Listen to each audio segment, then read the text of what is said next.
Police say a student was killed in a stabbing at school in Baytown. Goose Creek ISD officials say the attack happened this morning at Ross Sterling High School. We've learned another student is in custody. ABC 13's Maya Shea joins us live with the latest breaking information on this. Maya. It's just a terrible situation. This was a stabbing that happened in science class per a number of parents we've talked to. And it was one student who allegedly stabbed another. That student died, and the other student is currently in the Baytown jail. This all happened around 10:30 this morning, according to multiple parents who talked to us who are just really distraught about the situation. It happened during science finals for high school juniors. The parents tell me the students told them that the two young men actually knew each other. They got into some sort of an argument that escalated very, very quickly. One stabbed the other, and students told their parents they saw blood, quote, everywhere. And students tried to text their parents, call them. They were apparently moved to an auditorium for the rest of the school day.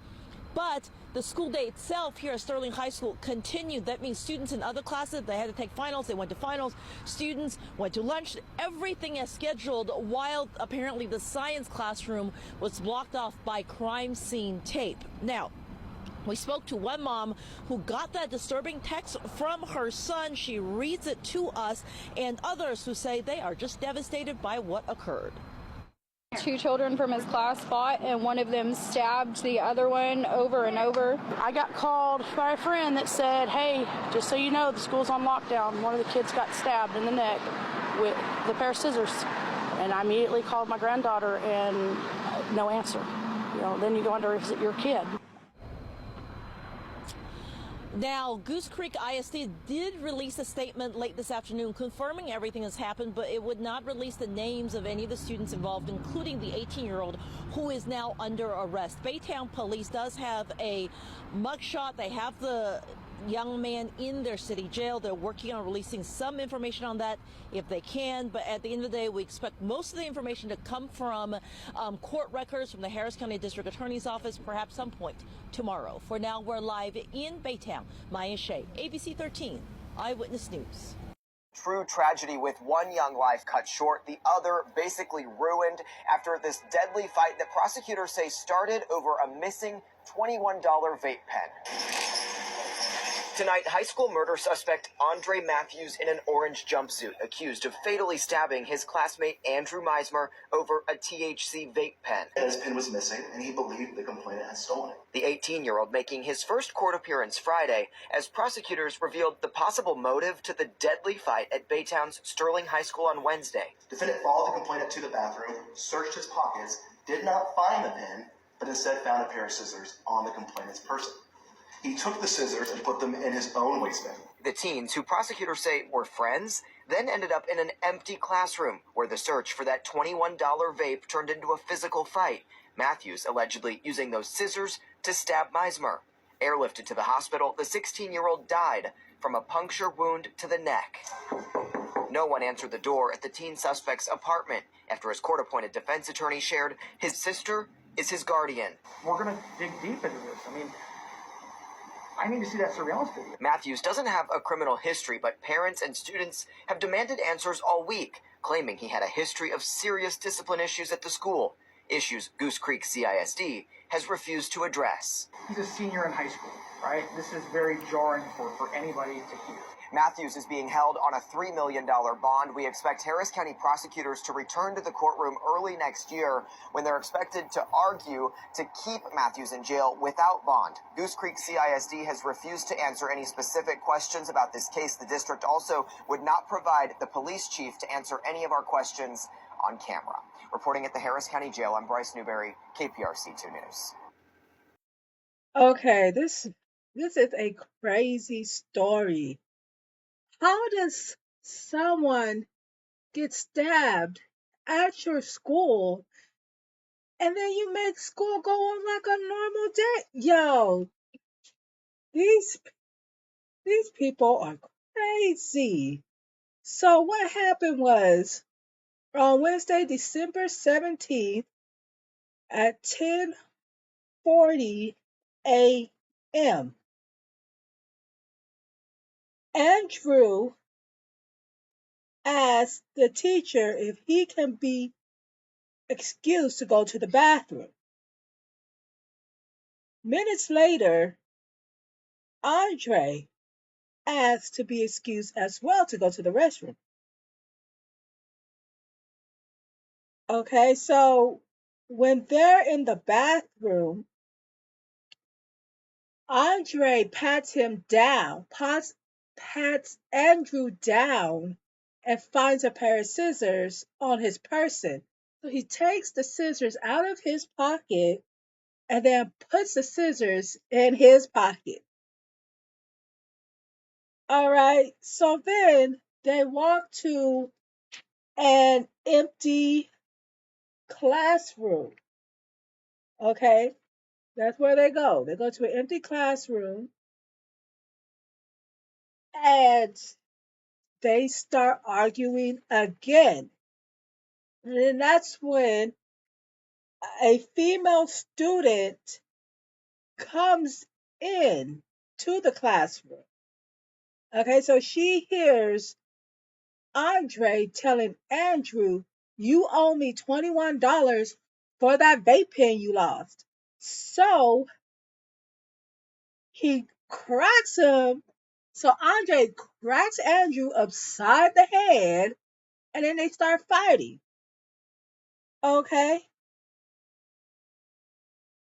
and then the girl's like, "Oh my God, help, help, help," right? And then the teacher runs into the classroom and he sees Andre put Andrew in a chokehold. Okay, but there was blood already, so Andrew already, Andre already stabbed Andrew in the neck, right? So the police were called because this is around 11:15 a.m. when the teacher ran in.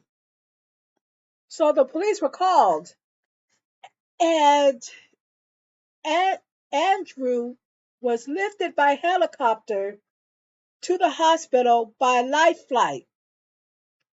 By 11:53 a.m., Andrew dies of his wounds, a puncture wound to the neck via the scissors. Okay? So now Andre is handcuffed and is taken to Baytown municipal jail. I don't know if that's a county jail out there in Texas. Okay, so now he's telling police what he wants to tell, which is a bunch of lies to me because you got the teacher and then you got the female witness contradicting what he's saying. So he said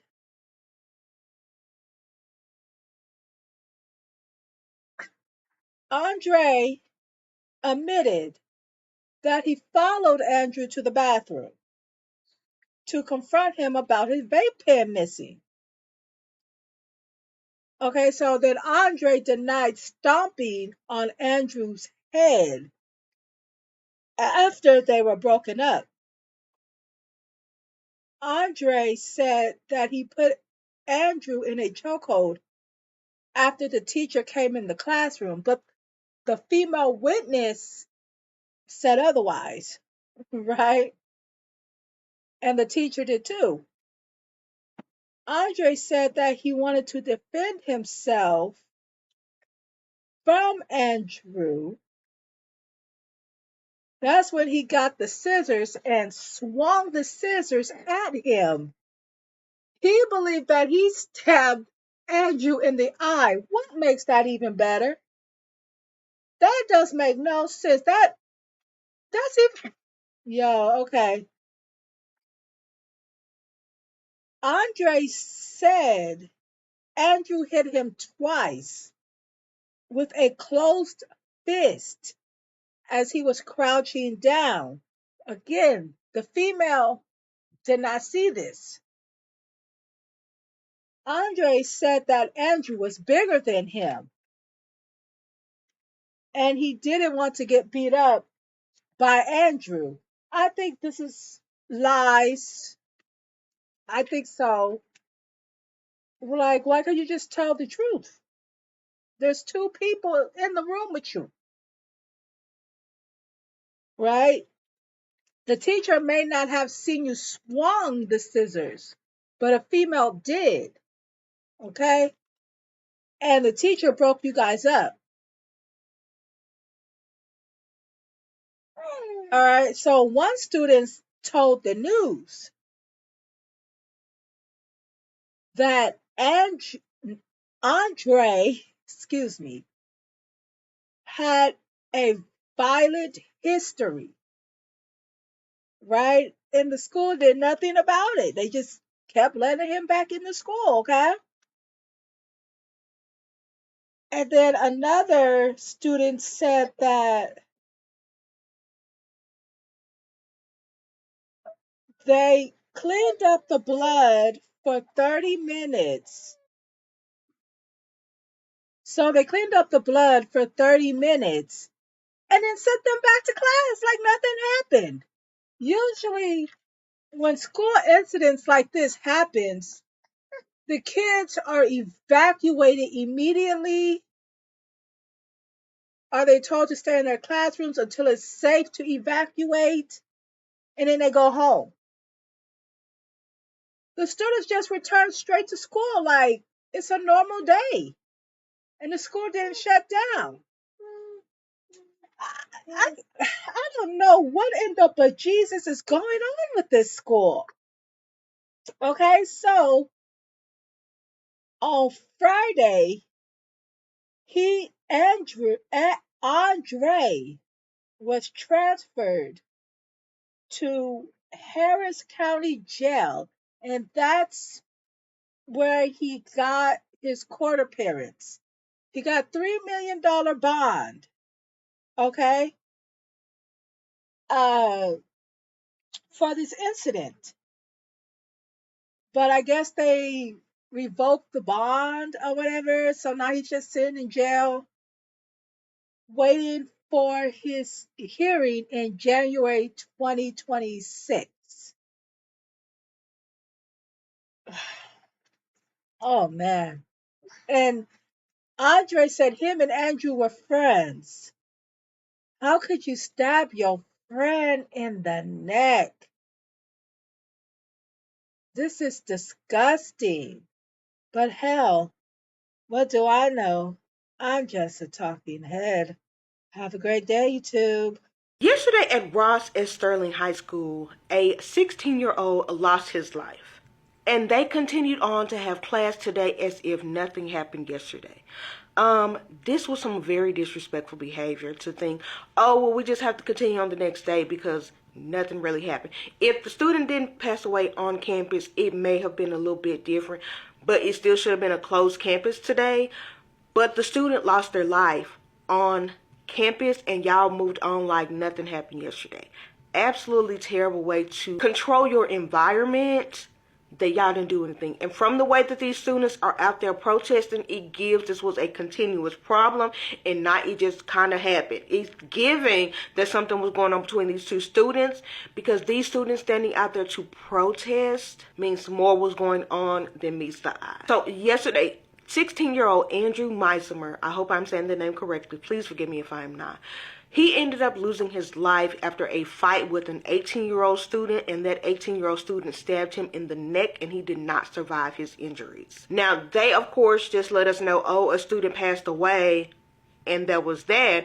But the students decided to protest today because they were not okay with the way that things went down. And based on some of the signs that I saw, it gave the energy that there was an on-standing issue between the two students and nothing was done about the issue prior to yesterday. It seems to have reached a boiling point, and that situation led to that student ending the life of Andrew.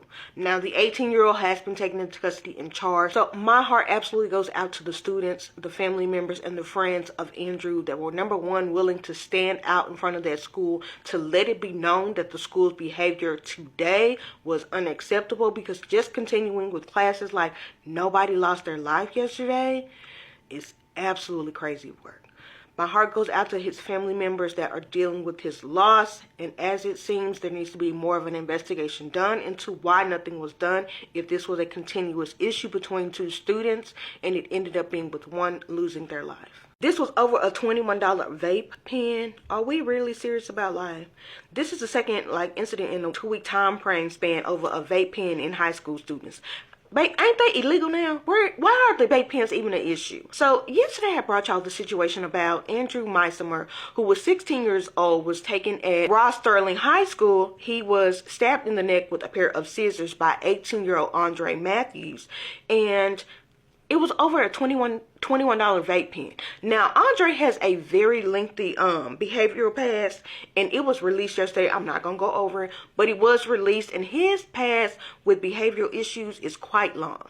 So he shouldn't have even been up there at school in the first place, but they done finagle some stuff to allow him to be there, and this is what ends up happening. Over a $21 vape pen, he took the life of another student who was only 16. They did go ahead and set his bond as $3 million, but over a vape pen. I have talked to several of the students that were actually at the school, because my issue with this is that they made those kids continue on with the next day of school as if nothing even happened. And they said that the day of the actual incident, which was Wednesday, that they were still forced to finish out the day, and then they still had school on Thursday, and a lot of them were protesting yesterday because it was just very unfair that they grazed over the situation like it was not of value and it was a moment to stop, and they did not stop. Then to find out he has all of these behavioral issues, very alarming. Very alarming. I hope that the parents are rallying around each other to deal with this, because it should have never been allowed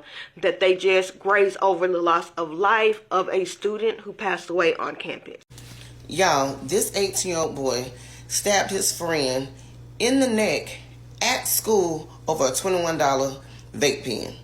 Y'all, and the icing on the cake is the school did not stop. They continued as if it was a normal day. The kid that he stabbed ended up dying. Parents wasn't called, school wasn't canceled, and they just went on like it was a normal day. Me as a parent, I would have been pissed. Y'all let me know in the comments, what would y'all do? Horribly, people saw my boyfriend get murdered, and the school was only on hold for 30 minutes. A student at a Texas high school was just murdered over a $21 vape, and he was stabbed repeatedly with a pair of scissors. And this might sound very similar to a case we covered last week, but these are two separate incidents where scissors were used to stab another student. Andrew Meisimer was only 16 years old. He was loved by his friends, his family, his girlfriend. He had a girlfriend who he cared so much about. And he was simply sitting in science class 3 days ago at Sterling High School in Baytown, Texas, when 18-year-old Andre Matthews, who was in the class with him, accused Andrew of stealing his vape because he could not find his vape. The two boys were excused to go to the bathroom, and then a fight broke out. Andre forcibly checked Andrew's pockets for the vape, but when he could not find the vape, he instead pulled out a pair of scissors that Andrew had. He then put these scissors in his own waistband, went into the science lab with Andrew, and had him in a chokehold. Another student saw this and yelled for help, but by then, Andre had began stabbing Andrew multiple times. Andrew had to be flown from the school to a hospital for his injuries to be treated, but tragically, he would end up losing his life. School was only put on hold for 30 minutes, and it was not excused that day. They carried on as if nothing happened. Since then, other students have come forward and said that Andre Matthews had a very long disciplinary history at the school, but he was allowed to come back multiple times when he probably shouldn't have been. The 18-year-old has now been charged with murder. Andre Matthews is set to appear in court on January 7th of 2025. All students deserve a safe place to go and attend school, and their families deserve that as well, to know that they're sending their children off somewhere where they're not going to get hurt. Andre has allegedly gotten in trouble for starting multiple physical altercations with other students in the past, and if he was actually properly reprimanded for those by the school, then Andrew would probably be here today. Yes, Andre is 100% responsible for what he did. That is horrific. But it's also the school admin who knew about Andre's behavioral problems and have dealt with him before, but then chose not to take proper action to prevent those types of things in the future.